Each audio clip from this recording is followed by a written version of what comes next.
A few days ago, Deutsche Bank came out with a new report that looks at 200 years of U.S. data and concludes that we are in for a very severe recession with a, quote, 100% probability.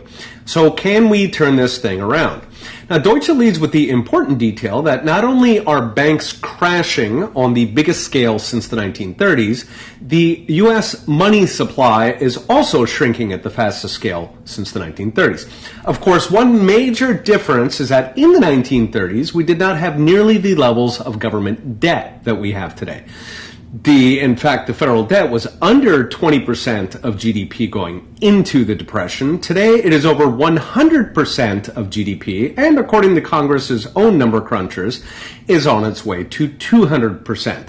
That both drains resources out of the economy, and it is supporting the higher tax rates that shift resources from the private sector that could help us recover from the economy and over to the deadweight black hole that is government spending.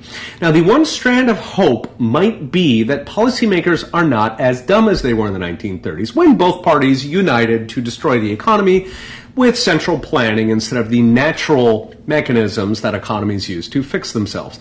Sadly, given the Biden administration's boneheaded decisions over the past 2 years, from energy to spending to equity, if anything, policymakers are probably stupider. In their report, Deutsche was especially worried about real estate, both commercial, which is threatening to crash, and residential, which has now turned in its biggest drop since the 2008 crisis. They piled on with some rough numbers from Conference Board on the economy, falling household savings, rising consumer credit, and banks that are not lending. Finally, Deutsche notes what every school of economics knows, yes, even the Keynesians, which is that interest rate hikes on the scale of these past few years lead every time to severe recession, if not depression. By the way, this has been the pattern for literally centuries, ever since central bankers took control of the single most important price in the economy, the price of time, also known as the interest rate.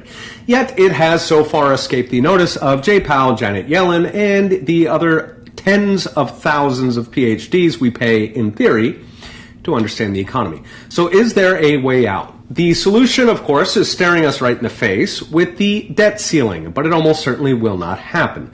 Because if you immediately slash government spending by letting the debt ceiling ban future deficits, that would immediately pull inflation back down. Once it's falling on its own, the Fed no longer needs to try and crash the economy on purpose. That means the Fed could actually start cutting rates to a level that lets the economy recover gradually, rather than doing what it's now doing, which is steamrolling everything in sight, good and bad.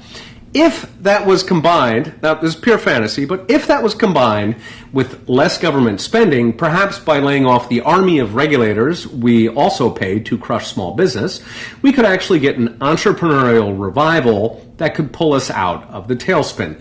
Now, this is all simple on paper. It is, of course, impossible in practice because we are ruled by a predatory elite who has no idea how business works, little idea how an economy works, and not the slightest interest in learning. Okay, we'll be watching. See you next time.